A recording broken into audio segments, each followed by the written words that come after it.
닥터큐 내 몸을 말하다 시작하겠습니다. 네, 치아 문제로 고생하시는 분들 정말 많으신데요.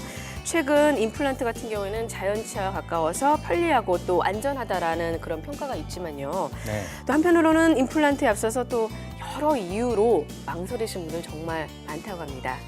어떤 분들은 이빨 하나 빠지는 게 무슨 대수냐 이런 생각을 가지시는 분들도 있지만요. 네. 빠진 이빨 그대로 방치하면 그 주위에 있는 이빨이 쏟아지게 됩니다. 그렇죠. 그래서 더 큰 문제를 야기시킵니다. 네, 임플란트 시술을 앞두고 계시다면요. 무엇보다 현재 나의 치아 상태를 잘 알아야 한다고 합니다. 이번 시간에는요. 임플란트 부작용 사례와 함께 바르고 빠른 임플란트 시술에 대해서 알아보도록 하겠습니다. 도움 말씀 주실 김승수 원장님 모셨습니다. 안녕하세요, 원장님. 네, 안녕하세요. 네, 오늘은 임플란트를 시술을 하면서 나타날 수 있는 부작용에 대해서 알아보고 있습니다. 환자들이 제일 가기 싫어하는 것 중에 하나가 치과입니다. 특히 그 이빨을 환자 표현에 의하면 이빨을 간다고 하죠. 드륵드륵 하는 소리도 무섭다고 그러는데 임플란트 치료에 앞서서 환자들이 고민하는 내용은 주로 어떤 것들이 있습니까? 네, 저희 가장 많은 환자분들께서 고민하시는 분은 크게 세 가지입니다. 첫 번째는 그래도 임플란트가 수술이라 아프지는 않을까? 혹은 그거 비싸다고 들었는데 내가 너무 많은 비용이 들진 않을까? 혹은 얼마나 오랜 시간 동안 몇 번이나 왔다 갔다 해야 될까를 가장 많이 고민하십니다. 하지만 저는 여기에서 가장 강조되고 싶은 것이 바로 예후입니다. 무조건 비용이 싸다고, 한 번만에 끝난다고, 무조건 안 아프다고 했다가 불과 3, 4년도 안 돼가지고 탈이 나는 임플란트가 너무 많습니다. 이런 부분을 어떻게 하면은 피할 수 있는지 오늘 시간에 좀 알아보는 것이 좋을 것 같습니다. 네, 사실 많은 시간과 또 비용을 투자해서 임플란트를 네. 했는데 뭔가 부작용이 생기면요 정말 걱정이 많으실 텐데 이렇게 좀 임플란트 수술이 잘못됐을 경우에 어떤 위험이 있나요, 원장님? 네, 보시는 바와 같이 잇몸 밑으로 임플란트가 노출되는 것을 바로 임플란트 주위염이라고 하는데요. 음식물이 끼고 뼈가 녹다 못해 심각하면 임플란트가 빠지는 경우도 있습니다. 이거와는 또 다르게 다른 부작용으로는 신경 손상이 일어날 수 있는 것인데요. 임플란트를 잘못된 방향으로 신경을 침범하게 되면은 영구적인 감각의 마비가 오게 됩니다. 비싼 돈과 시간을 들여서 한 임플란트가 더 큰 부담으로 오는 순간입니다. 그래서 한 번 할 때 제대로 하는 것이 매우 중요합니다. 네. 네. 임플란트 시술이 부작용이 저는 없는 줄 알았는데 이 부작용이 꽤나 있군요.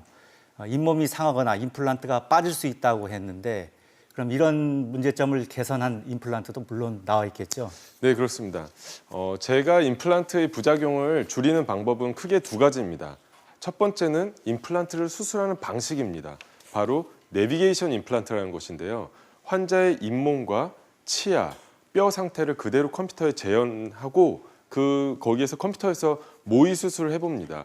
환자의 상태를 그대로 재현한 상태에서 수술을 해보기 때문에 안전하고 피해야 될 신경, 혈관 조직들을 피하며 이상적인 방향으로 임플란트를 식립을 컴퓨터에서 해보고 그 결과를 그대로 환자한테 재현하는 방식이기 때문에 안전하고 정확합니다.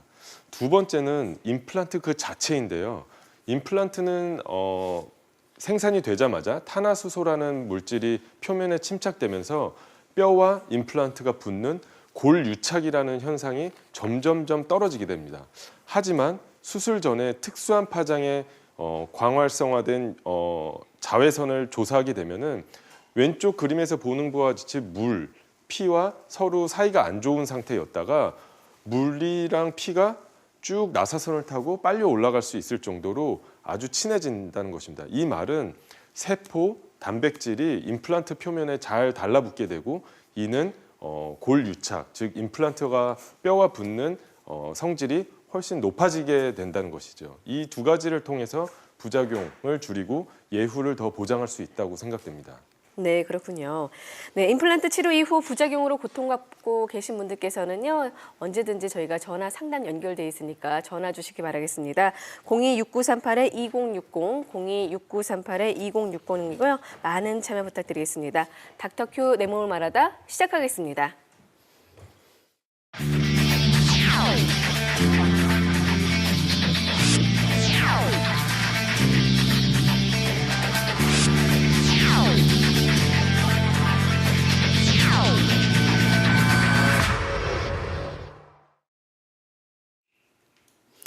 닥터 큐 내 몸을 말하다. 오늘은 임플란트 치료 이후에 나타나는 부작용과 또 부작용을 줄인 치료법에 대해서 알아보고 있습니다. 원장님께서 아까 두 가지를 말씀해 주셨습니다. 첫 번째는 시술 전에 미리 가상적으로 한번 해보는 내비게이션 임플란트, 그리고 자외선을 통해서 인체와 잘 접착될 수 있도록 하는 광활성 UV 임플란트를 소개해 주셨는데요. 아무리 치료 기술이 발전해도 사람들은 그런 치료를 앞두고 상당히 무서워합니다. 이 문제는 어떻게 하겠습니까? 네, 그렇습니다. 사실 많은 환자분들께서 치과 치료를 미루시는 이유 중에 하나가 치과 공포증입니다. 맞아요. 아무 과거에 나빴었던 기억이라든지 아니면은 막연한 두려움 때문에 치과 치료를 미루고 계신데 이런 분들에게는 수면 마취, 의식화 진정 마취라는 것을 이용하면은 혜택을 받을 수 있습니다. 안전한 방식으로 수액과 약물을 같이 환자의 상태를 모니터링하면서 약물을 주입하게 되면은 환자의 마음 상태는 편안해지고 혈압은 낮아지게 됩니다.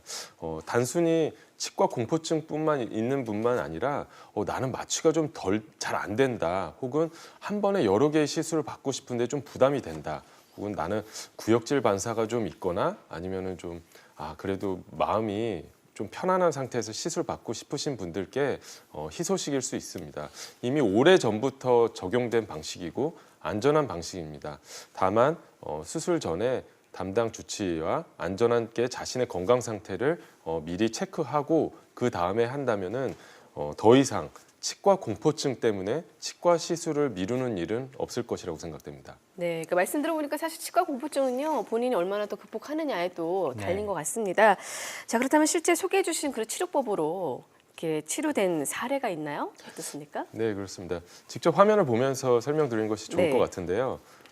지금 앞으로 보일 슬라이드에서는 46세 여성 환자분으로 당뇨가 좀 있으셨고 비교적 젊으신데도 불구하고 위의 치아는 모두 흔들리는 상태에서 내원하셨습니다. 네. 보시는 바와 같이 수술 전에는 위의 치아가 다 있었고 왼쪽 아래, 환자 기준으로 왼쪽 아래고 화면에서 오른쪽 아래는 임플란트가 식립되어 있었는데 저 임플란트가 이미 감염이 돼서 탈이 난 상태로 저를 찾아오게 되었습니다. 그래서 환자분께서는 힘들게 임플란트 했는데 탈이 나고 그러니까 너무 공포증이 심해졌고 또한 저런 식으로 부분 나눠서 하다 보니 총 소요 시간이 1년 반에서 2년이 걸린다는 말 듣고 주저하게 되는 찰나에 제가 그런 경우에는 환자의 마음을 안정시키고 한 번에 여러 개의 수술을 할 수 있는 의식화 진정 마취, 즉 수면 마취를 이용하는 것이 어떨까요? 라고 말씀드렸고 거기에 동의해 주셨습니다. 환자분께서는 저희가 미리 컴퓨터상에서 약 수술해본 결과를 통해서 40여 분에 걸쳐서 위의 치아를 모두 발치하면서 동시에 12개의 임플란트가 식립되었습니다. 이 치과 공포증이 있으시고 이미 임플란트의 실패를 경험하신 분들께 만약 이렇게 부담스러운 한 번에 12개 임플란트를 심는 것이 환자분께 부담이 조금이라도 그럴 것 됐다면은 같아요. 네. 절대로 진행하지 않았을 것입니다. 네네네. 하지만 수면 마취, 즉 의식화 진정 마취를 이용하고 미리 컴퓨터상에서 수술을 해 보았기 때문에 약 40여 분 만에 빠르게 끝날 수 있었고 환자분께서도 수술이 끝나고 정말 다 끝난 게 맞나요라고 물을 정도로 안전하고 만족할 수 있는 진료를 하게 되었습니다. 네. 네. 환자 입장에서는 자고 일어나니까 내 이빨이 모두 깨끗해졌다, 그런 느낌을 받을 수 있겠습니다. 네. 임플란트는 우리나라에 도입된 지 꽤나 오래된 걸로 알고 있는데요. 최근에 새로 등장한 임플란트는 어떤 게 있습니까? 네, 앞서 말씀드린 바와 같이 내비게이션 임플란트가 하나의 좋은 예일 텐데요. 오래 전부터 이 과정들이 내비게이션 임플란트는 도입되었습니다. 하지만 그 기술들이 첨단 기술들의 바탕을 통해서 좀 더 정교화되었습니다. 저는 구강외과 전문의입니다. 따라서 네. 가장 복잡한 치과 수술, 즉 임플란트든 여러 가지 기타 수술을 하는 한 치과의 전문의인데요. 그렇게 하다 보면 당연히 다양한 임플란트 경험이 있고 많은 임플란트 수술을 해봤습니다. 하지만 매 환자는 모두 다른 상황을 갖고 있기 때문에 모든 순간마다 다르고 그때마다 의사결정을 해야 됩니다. 하지만 내비게이션 임플란트의 경우에는 미리 컴퓨터에서 수술을 해보고 그 결과를 그대로 반영을 하기 때문에 예를 들면 시험을 볼 때 문제도 알고 시험 답안지 정답도 아는 상태에서 시험을 다시 한번 보는 거와 같다고 할 수 있겠습니다. 아무래도 내비게이션 많이 들어보셨을 거예요, 사실은요. 우리가 일상생활에서 꼭 쓰지 않습니까? 요즘 내비게이션 없이 어디 가기가 어려운데 그렇게 이미 그런 내비게이션으로 다 한번 미리 시술을 해본다고 보시면 될 것 같습니다. 자, 그러면 구체적으로 좀 어떤 임플란트인지 다시 한번 좀 설명을 해주신다면요. 네, 지금 영상을 보고 설명드린 것이 좋을 것 같은데요. 네. 화면에 이제 보이는 바와 같이 이 환자분께서는 42세 남성으로 미리 컴퓨터상에서 수술을 해보는 과정입니다. 네. 이 수술을 통해서 가장 힘을 잘 받을 수 있는 뼈의 위치, 꼭 피해야 될 신경의 혈관 조직을 미리 체크해서 0.1mm 단위로 정밀하게 수술해 봅니다. 연결될 치아를 미리 생각하고 임플란트의 위치를 결정하기 때문에 가장 힘을 잘 받을 수 있는 위치에 임플란트가 심어지게 됩니다. 계획이 끝나고 이를 바탕으로 임플란트 가이드 장치라는 것이 3D 프린터로 만들어지게 됩니다. 바로 지금 화면에 보이시는 것이 바로 가이드 장치라는 것인데요. 저것이 만들어지게 되면은 저 구멍을 통해서 환자분의 잇몸에 컴퓨터상에서 수술한 것을 그대로 재현할 수 있는 것입니다. 즉 잇몸 절개 없이 저희가 계획한 임플란트를 그대로 식립할 수 있다는 점이 아주 우수하다고 할 수 있겠죠. 그렇군요. 네, 영상을 보니 아주 생생합니다. 영상 자료를 보고 좀 더 이야기를 나눠볼 수 있을까요? 네, 아무래도 네, 지금 이렇게 이제 가이드 임플란트에 대해서 알아봤습니다. 저희가 보여드리는 사례는요, 비교적 예후가 좋은 사례입니다. 환자분의 상태나 또 나이, 또 통증 정도에 따라서 시술 결과가 달라질 수 있다는 점 기억하시기 바라겠습니다. 네, 오늘은 임플란트의 부작용을 줄이기 위한 몇 가지 치료법에 대해서 알아보고 있는데요. 네, 궁금하신 분들은요, 026938-2060, 026938-2060으로 전화 주셔서 무료 전화 상담 받아보시기 바라겠습니다. 네, 지금 바로 전화 주시고요. 자, 지금 전화가 연결이 되는지 모르겠는데요. 그럼 계속해서 좀 우리가 닥터큐 내 몸을 말하다 임플란트 부작용에 대해서 또 그리고 치료 방법에 대해서 알아보도록 하겠습니다.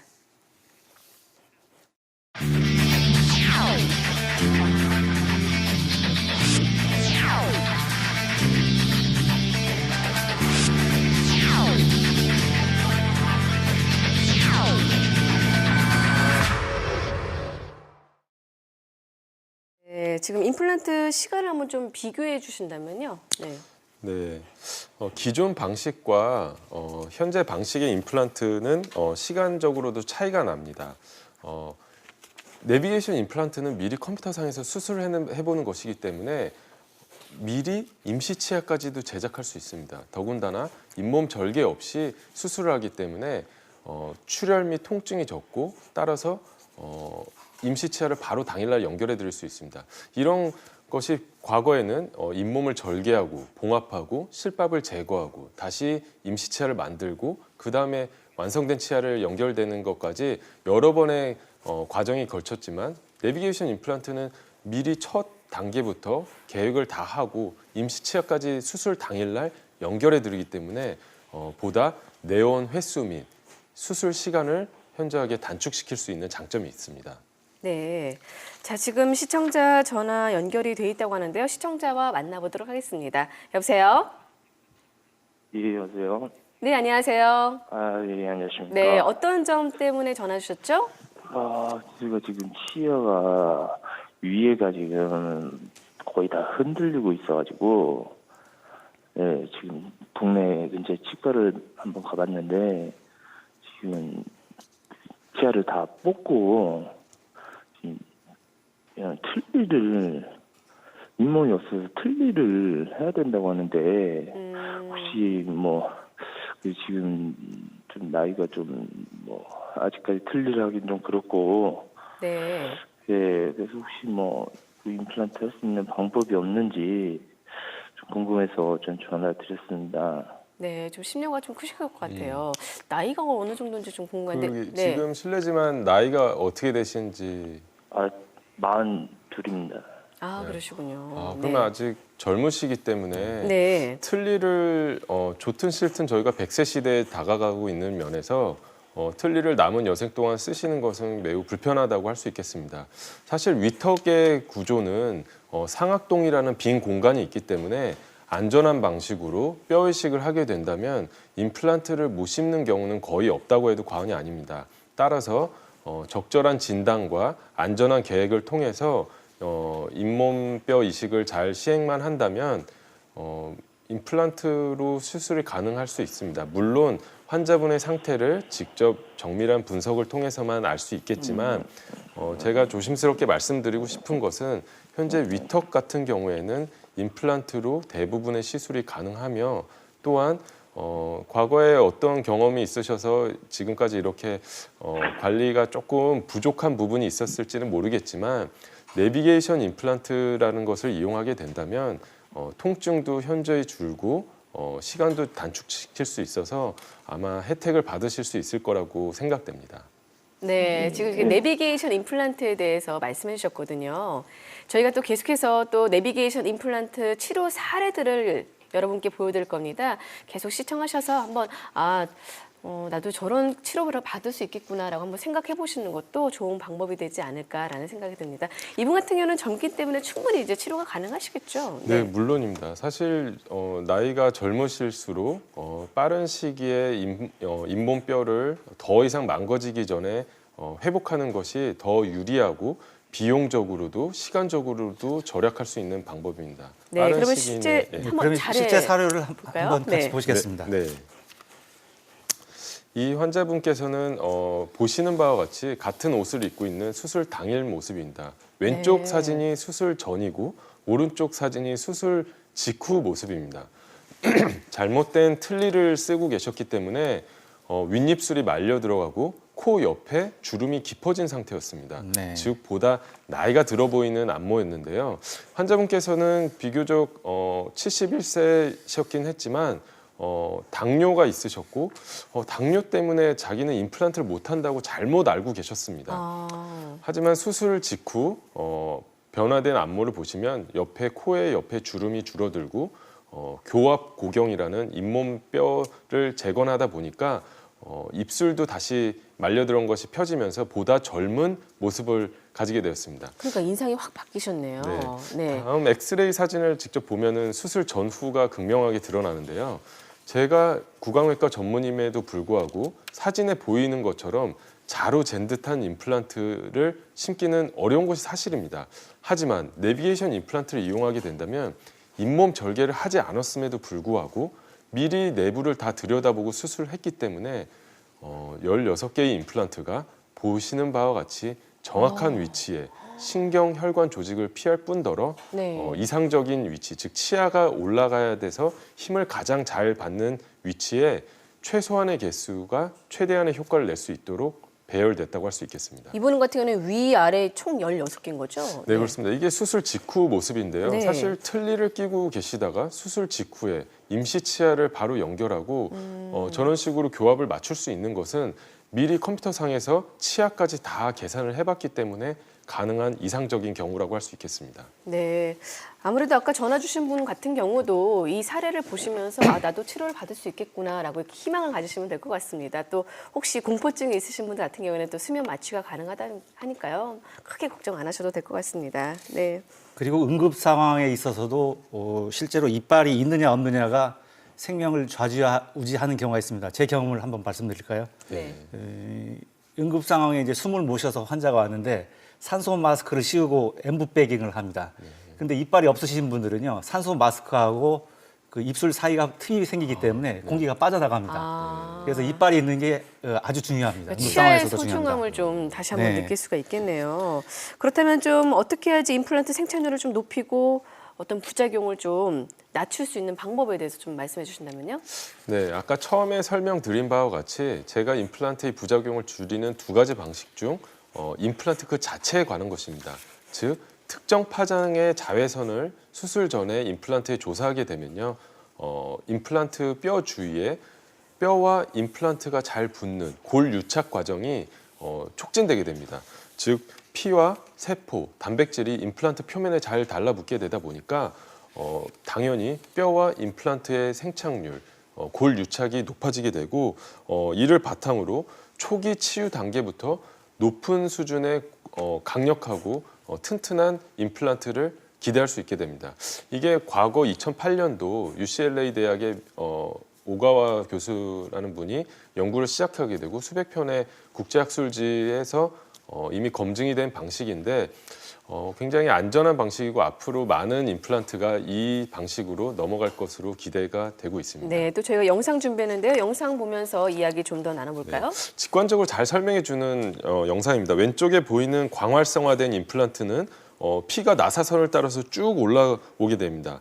반면 일반 임플란트는 깊게 적셔도 피와 잘 적시지 않게 됩니다. 기존 임플란트 역시 몇 개월이 지나면 결국은 뼈와 붙게 됩니다. 하지만 광활성 임플란트의 경우 초기부터 골 유착이 높아질 수밖에 없고 이는 임플란트의 성공률을 높이는 것은 물론이고 당뇨병을 가지고 계신 분 혹은 골 이식 환자분 혹은 고령의 환자분께도 당연히 유리할 수밖에 없습니다. 이런 기술을 바탕으로 안전하게 바로 치아와 연결할 수 있는 것입니다.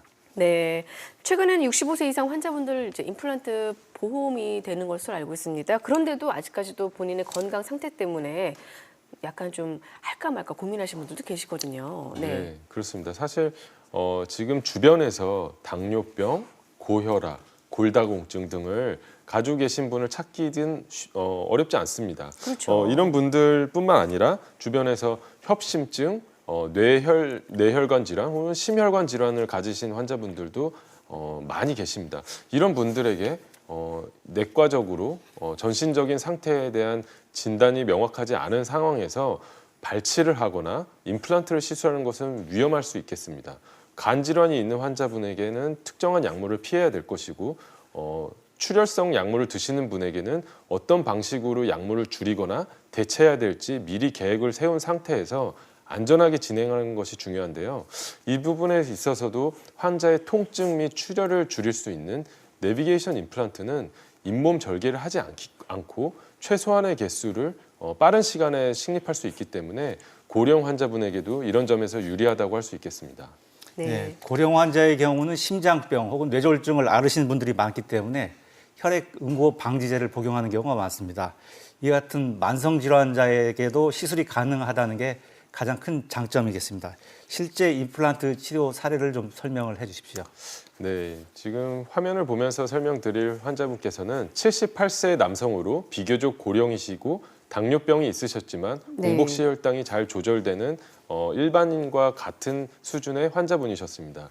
위에 틀니를 사용하고 계셨는데 틀니를 거는 치아들이 흔들리다 보니까 더 이상 틀니가 맞지 않고 불편하고 음식이 잘 씹지 않아지는데 거기에다 소화기관은 점점 약해지다 보니 요새 소화가 좀 안 돼서 더부룩한 증상이 많이 생겼다고 하셨습니다. 하지만 내비게이션 임플란트를 이용해서 미리 수술 전에 계획을 다 세우고 수술을 9개 임플란트를 약 30분에 걸쳐서 식립하게 되었습니다. 과거에 제가 같은 환자분을 기존 방식으로 수술하게 된다면 광범위한 잇몸 절개할 뿐만 아니라 시간도 더 오래 걸리고 지금 보이는 바와 같이 반듯하고 이상적인 위치에 0.1mm 단위로 계획을 한 것을 그대로 전달할 수는 없었습니다. 하지만 다음 사진에 보시는 바와 같이 수술 전에는 무치약 상태였다가 수술 후 당일날 미리 계획된 위치, 즉 치아가 여기에 들어갈 것을 가정하고 그 위치에 맞게 임플란트를 식립하였기 때문에 수술 당일에 바로 저런 치아를 연결할 수 있었습니다. 저 치아는 임시 치아이고 첫날부터 갈비, 깍두기를 드실 수는 없지만 부드러운 음식을 드실 수 있다는 점에 있어서 매우 환자분께 환자 중심의 진료에 조금 더 다가갔다고 할 수 있겠죠. 네, 제가 아는 분 같은 경우는 임플란트를 했는데요. 임플란트 같은 경우는 인공 치아잖아요. 그러다 보니까 모양이 예쁘게 떨어지는데 네. 본인의 이는 그렇지가 않더라고요. 네. 그래서 거기에서 나오는 약간 두려움 때문에 아니면 좀 너무 좀 교정을 먼저 해야 되지 않을까 이런 고민하는 분도 많습니다. 어떻습니까? 네, 정확합니다. 사실 임플란트 수술을 하고 싶어도 이미 치주 질환을 앓고 있는 동시에 치아 사이가 점점 벌어지고 치아가 연결이 좀 나빠진 상태에서 수술하게 되는 경우가 있습니다. 실제 사례를 보면서 설명드리는 것이 좋을 것 같은데요. 네. 이 환자분께서는 새가 좀 벌어지고 그 간격이 넓어졌기 때문에 어금니 쪽에 임플란트를 저 위치를 바탕으로 수술하게 되면 결국은 심미적인 것뿐만 아니라 치주적으로도 장기적인 예후가 좋지 않은 상태에서 수술이 끝나게 될 수밖에 없습니다. 하지만 다음 사진을 보는 바와 같이 투명 교정 장치라는 것을 이용해서 사회생활을 왕성하게 하시는 비교적 젊은 직장인분이라든지 아니면 성인인데 교정하기가 부담스러우신 분들에게도 저런 장치를 이용하면 교정을 하는지도 모르는 상태에서 안전하게 교정이 진행됩니다. 이를 바탕으로 이상적인 위치에 교정과 전문의와 저희가 컴퓨터 수술을 통해서 가장 이상적인 치아 위치는 어딜까를 미리 고려하게 되고 그 위치에 임플란트가 식립되게 됩니다. 그래서 나온 결과물이 다음 사진에서 보는 바와 같이 이상적인 위치로 치아가 배열되었을 뿐만 아니라 네. 건강한 치주를 다시 회복하였고 어금니 역시 교합도 이상적으로 됐기 때문에 장기적으로 단지 심미적인 예후뿐만 아니라 치주적으로도 예후가 좋다고 할 수 있겠습니다. 즉, 더 이상은 나이가 좀 있다고 해서 교정 치료를 미루고 그런 것은 안 해도 될 것 같다고 생각됩니다. 네, 임플란트로 고민하시는 분들을 위한 시간 마련했습니다. 방송 보시면서 궁금한 점 있으신 분들은요. 026938-2060, 026938-2060으로 전화 주시기 바라겠습니다. 네, 지금 전화 주신 시청자와 한번 만나보도록 하겠습니다. 여보세요? 여보세요? 여보세요? 네, 안녕하세요. 네네. 네, 잘 들립니다. 어디가 어떻게 네. 불편하시죠? 저는 당뇨병 환자인데요. 네. 제가 인슐린 맞고 있거든요. 네. 근데 우측에 아래쪽에 이가 전혀 어금니 쪽이 없는데 그게 불편해서 제가 동네 치과를 몇 군데 가봤었는데 어떤 병원은 된다고 그러고 어떤 병원은 안 된다고 그러고 그런 내용을 해서 이거를 임플란트를 해야 될지 안 해야 될지 그래서 잘 몰라서 그러는데 한번 그런 게 좀 여쭤보려고요. 네, 그러셨군요. 이분 같은 경우는 네. 병원마다 약간 좀 진단이 좀 다른 것 같아요. 네, 아무래도 치과 분야도 세분화된 전문의가 존재하는데요. 저 같은 경우는 구강외과라는 곳을 전공했다 보니 일반적인 신경치료 같은 치과 치료에서는 좀 거리가 멀고 사실은 좀 더 복잡한 임플란트 수술, 양악 수술, 구강암 수술에 더 가까운 진료를 해왔었습니다. 지금 환자분께 제 경험을 바탕으로 말씀드리면 인슐린을 맞고 계시다는 거는 과거에 당뇨가 좀 조절이 안 되다가 결국은 약을 좀 더 그런 것을 인슐린 주사까지 넘어가신 걸로 알고 있는데 생활 습관이 잘 조절되고 내분비 내과 선생님과 협의하에 당뇨가 어느 수치 이상 올라가지 않는 것이 확인만 된다면은 뼈 이식을 하건 임플란트를 하건 예후는 일반인과 크게 달라지지 않을 수 있습니다. 따라서 안전한 진단을 통해서 어금니 쪽이 오랜 시간 동안 방치가 되면 오른쪽 위에 어금니도 내려올 수밖에 없고 그렇게 되면 나중에 임플란트를 하고 싶어도 공간이 모자라서 위에 치아도 건드려야 되는 상황이 있을 뿐만 아니라 왼쪽 부분으로 계속 씹다 보면 건강했던 왼쪽 치아도 약해질 수밖에 없습니다. 이런 종합적인 문제가 생길 수 있기 때문에 가능하다면은 조기에 회복을 하는 것이 유리하다고 할 수 있겠습니다. 네, 어떻게 보면 지금 좀 빨리 최대한 치료를 미루지 않고 하시는 게 좀 도움이 될 것 같고요. 저희가 계속해서 이 내비게이션 임플란트에 대해서 말씀을 나누고 있습니다. 또 전신질환 있으신 분들도 충분히 시술 가능하다고 하니까요. 그 점 꼭 고려해 보시길 바라겠습니다. 전화 주셔서 감사합니다. 네. 계속해서 이제 그러면 지금 내비게이션 임플란트 수술했을 때 혹시 어떤 부작용이나 주의할 점 같은 건 없을까요? 네, 내비게이션 임플란트 방식은 신경 손상, 출혈 등의 위험성은 상대적으로 낮다고 보시면 됩니다. 다만 임플란트 식립 후 관리가 지속적으로 되지 않는다면 기존의 방식의 경우와 마찬가지로 확률은 더 낮지만 탈이 날 수 있습니다. 따라서 꼭 한 번 정도는 수술해준 선생님한테 검사를 받는 것이 좋겠다고 할 수 있겠습니다. 더불어서 투명 교정 장치의 경우에도 자신이 장치를 뺐다 꼈다 할 수 있기 때문에 적극적인 협조가 필요할 것으로 생각됩니다. 아까 그 전화 주신 당뇨 환자 같은 경우에 예를 들어서 그 잇몸 치조골이라고 하죠. 네. 그 조직이 상당히 부족할 때는 뼈를 이식도 합니까? 네, 그렇습니다. 어느 부위에서 채취해서 이식을 하는 거예요? 뼈 이식은 크게 두 네. 가지로 나눌 수 있습니다. 하나는 인공뼈, 즉 소뼈 등을 멸균 처리하고 화학적인 성분을 제거해서 단백질 등이 없어서 체내에 들어왔을 때 면역 반응이 일어나지 않는 인공뼈를 주입하는 방식이 있고요.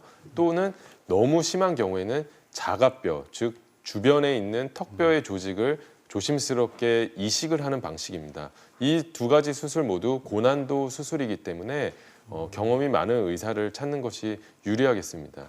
또한 당뇨 환자의 경우에는 감염의 위험성이 일반적인 경우보다 조금 더 높은 것은 사실입니다. 하지만 안전하게 구강 위생 관리를 해주시고 당뇨 수치가 잘 조절이 된다면은 특별한 문제 없이 비슷한 예후를 가지고 있을 수 있기 때문에 당뇨 때문만 임플란트가 미뤄지는 경우는 없어야 될 것이라고 생각됩니다. 네, 자 지금 많은 분들께서 상담을 기다리고 계셔서요. 전화 주신 시청자와 만나보도록 하겠습니다. 여보세요? 예, 네, 안녕하세요. 예. 네, 어디가 어떻게 불편하시죠? 작년 11월 달에 임플란트 치료 받았거든요. 아, 그러셨군요. 근데 그 아랫입술이 뭐 음식 먹을 때마다 얼얼하고 막 좀 불편함이 있는데 쓰리고 그 이후로 그거든요. 그 마취가 심하게 돼서 그런가. 네, 벌써 왜 꽤 그런가 되셨는데요. 해서 불편해요, 아랫입술이. 아랫입술이나 혹은 아래 했거든요. 위에는 않고. 네. 아랫입술이나 잇몸에 혹시 페인 자국은 없습니까? 폐인자 이가 닿아서 그런 게 아니고요. 네. 그냥 아랫입술이가 뭐 네. 얼얼해요. 막 쓰리고 얼얼하다. 그 밥 먹을 때 매운 거 먹고 뜨거운 거 먹고 그러면 얼얼해요. 네. 네. 바로 나올 줄 알았거든요. 네. 근데 계속 그러네요. 사실 그러니까요. 네, 이 상황은 제가 제일 처음에 임플란트 부작용 부분에서 설명드린 신경 손상 사례입니다. 네. 어금니 쪽에 하치조 신경이라는 것이 지나가는데요. 네. 하치조 신경이라는 큰 신경 다발을 임플란트 수술 시 드릴 혹은 임플란트가 누르게 되면은 경도에 따라서 5가지 분류가 돼 있는데 지금처럼 오랜 시간이 지나도 회복이 되지 않는 경우에는 임플란트 신경의 부분적인 절단이 일어나서 더 이상 회복을 기대할 수 없는 경우일 수도 있습니다. 물론 정밀한 진단을 받아봐야 되겠지만 네네네. 그 말은 안전하게, 즉 이런 일은 시행착오를 겪는 수술이 아닙니다. 영구적인 손상은 되돌아가지 않습니다. 따라서 임플란트를 할 때는 신경 혈관 조직이 어디에 지나가는지 명확하게 장님 코끼리 만지듯이 수술하는 것이 아니라 확신을 갖고 안전한 분석을 통해서 2번 다시 이런 일이 일어나지 않는 수술하는 것이 매우 중요하다고 생각됩니다. 네, 근데 그럼 이분 같은 이게- 경우는 이미 벌써 하셨잖아요. 이미 그걸 발생을 나올 했는데 수 없는 이 경우에는 거예요. 어떻게? 그러면요. 네, 어떻게 해야 될까요? 아주 극단적인 경우에는 다리 쪽에 있는 신경을 이쪽 신경을 이식하는 경우도 있는데요. 이런 경우는 자결통, 즉 신경 손상으로 인해서 통증이 지속되는 경우에 아주 극히 제한된 경우에 하는 경우입니다. 하지만 지금 너무 죄송하지만 아버님의 경우에는 장기적으로 마사지 등을 통하거나 네. 그래서 그 증상을 조금 호전시키는 것은 어렵고 지금 상황에서 더 이상 나빠지지 않는 것을 치료하는 것이 좋아서 대학병원의 구강아간면 외과를 한번 찾아가시는 것이 좋을 걸로 기대됩니다. 네, 아무래도 좀 네, 일반 병원은 아니고요. 네네네. 대학병원을 가는 게 좀 일반 아무래도- 병원에서는 이런 거에 대한 경험이 부족할 수밖에 없기 때문에 대학병원급 진료를 받으셔야 됩니다. 네, 대학병원에 가셔서 다시 한번 충분하게 진료를 받으신 다음에 결정을 내려야 되는 그러한 상황이군요. 근데 만약에 이 통증이 막 그렇게 심하지 않는다면 어떻게 그냥 보통 버티고 가시는 경우도 있으실 것 같아요. 네, 그렇습니다. 그래서 제가 처음에 말씀드린 바와 같이 이런 영구적인 신경 손상이 오게 되면은 되돌릴 수가 없습니다. 신경이란 것은 한번 손상돼서 재생이 가능한 부분도 있지만 그 어느 수준 이상의 손상이 됐을 경우에는 재생이 안 됩니다. 심하게 절단된 경우에는 그 절단된 부위에서 신경종 같은 것이 형성돼서 아주 극심한 통증을 일으킬 수도 있기 때문에 환자분께서는 수술을 할 때 특히 아래턱 같은 부위에 뼈가 적은 부위에 수술할 때는 안전하게 수술하는 것이 너무너무 중요하다고 생각됩니다. 그래서 다시 말씀드리지만 되돌릴 수 없는 경우에 신경 손상이 많기 때문에 단순히 비용이 싸고 뭐 어떤 유린에 의해서 임플란트 수술을 하는 것을 지양하는 것을 저는 추천드립니다. 그러니까요. 저 근데 어르신들이요 보면은요 우선은 치아 가면 그러니까 치과 가면은 돈이 많이 든다. 괜히 또 우리 자식들한테 많은 비용을 줄까봐 아프다. 고민하시는 경우도 많고요. 또 괜히 또 이런저런 고민들이 많다 보니까 미루시는 경우도 있고 싼 게 좋다라고 해서 하시는 경우도 있는데 꼭 미리 방지를 하셔야 될 것 같고요. 이렇게 한번 뭔가 실패가 됐다라면은 정말 그 다음으로 더 치과 치료받기가 어려운 게 사실이에요. 네. 그래서 아무래도 이런 분들한테는 수면 마취를 또 같이 좀 권하지 않을까라는 생각이 드는데 수면 마취에 대해서 한번 좀 다시 한번 좀 설명을 해주신다면요. 수면 마취가 쉽게 이야기하면은 우리가 내시경 검사 받을 때 하는 그 수면 마취 말씀하시는 네, 거죠? 같은 약물입니다. 네. 미다졸람이라는 오랜 기간 동안 안정성이 확보된 약물을 사용하는 것인데요. 산소 포화도를 정확하게 측정하면서 산소를 안전하게 주입하면서 초반에 약물을 적정 농도로 안전하게 환자의 상태를 체크하면서 주입한다면 환자분은 아무렇지도 않은데요 하는 순간에 코를 골기 시작합니다. 그 상황에서 저희는 환자와 대화를 가능하지만 그 수술 순간은 기억하지 못하고 안전하게 여러 개의 치아를 동시에 발치하면서 임플란트도 식립하고 뼈 이식도 했는데 환자분께서 깨고 났을 때는 괜찮은데 뭐 했나요? 라고 물어봤을 때 이미 모든 수술이 끝나 있는 경우가 많습니다. 그래서 이런 경우뿐만 아니라 마취가 잘 안 되는 경우, 입이 잘 안 벌어지는 경우에도 혜택을 받으실 수 있다고 생각됩니다. 그 의식화 진정, 그 수면 마취를 통해서 시술을 할 때 환자분들한테 사전에 주의사항을 어떤 걸 설명합니까? 차를 갖고 운전하고 가도 됩니까? 안 됩니다. 네. 네, 중요한 말씀을 하셨는데요. 의식화 진정 마취를 하기 전에는 미리 혹시 모를 상황에 대비해서 안전하게 저희 병원에서 모든 병원에서 좀 휴식을 취하고 그 다음에 의식이 돌아온 상태에서 보호자와 동행하여 귀가하는 것을 필수적으로 합니다. 또한 혹시 모를 상태에 대비해서 약간 공복시로 내원하는 것을 추천합니다.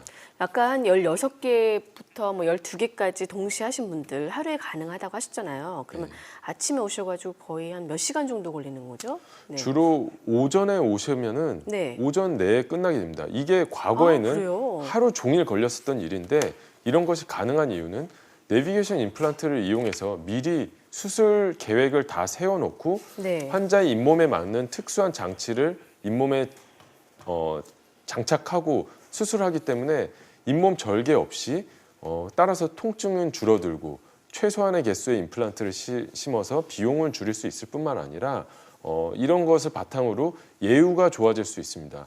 따라서 수술을 바로 하게 되고 미리 만들어 놓은 임시 보철물을 수술 당일날 연결해 드리기 때문에 환자분께서는 이런 것들이 미리 준비해 놓고 있느냐 아니냐에 따라서 차이가 많이 나는 것인데 수술 계획부터 임시 치아까지 미리 준비해 놓고 수술을 하기 때문에 환자분께서는 오전에 오시면 오전에 점심 드시기 전에 부드러운 식사를 점심에 하실 수 있고 오후에 오셨으면은 오후에 수술 마치고 부드러운 식사를 저녁에 임시 치아와 함께 할 수 있는 아주 최신 방법이라고 할 수 있겠습니다.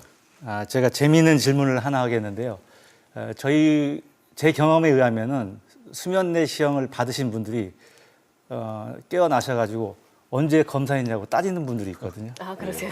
치과는 그런 경우는 없겠죠?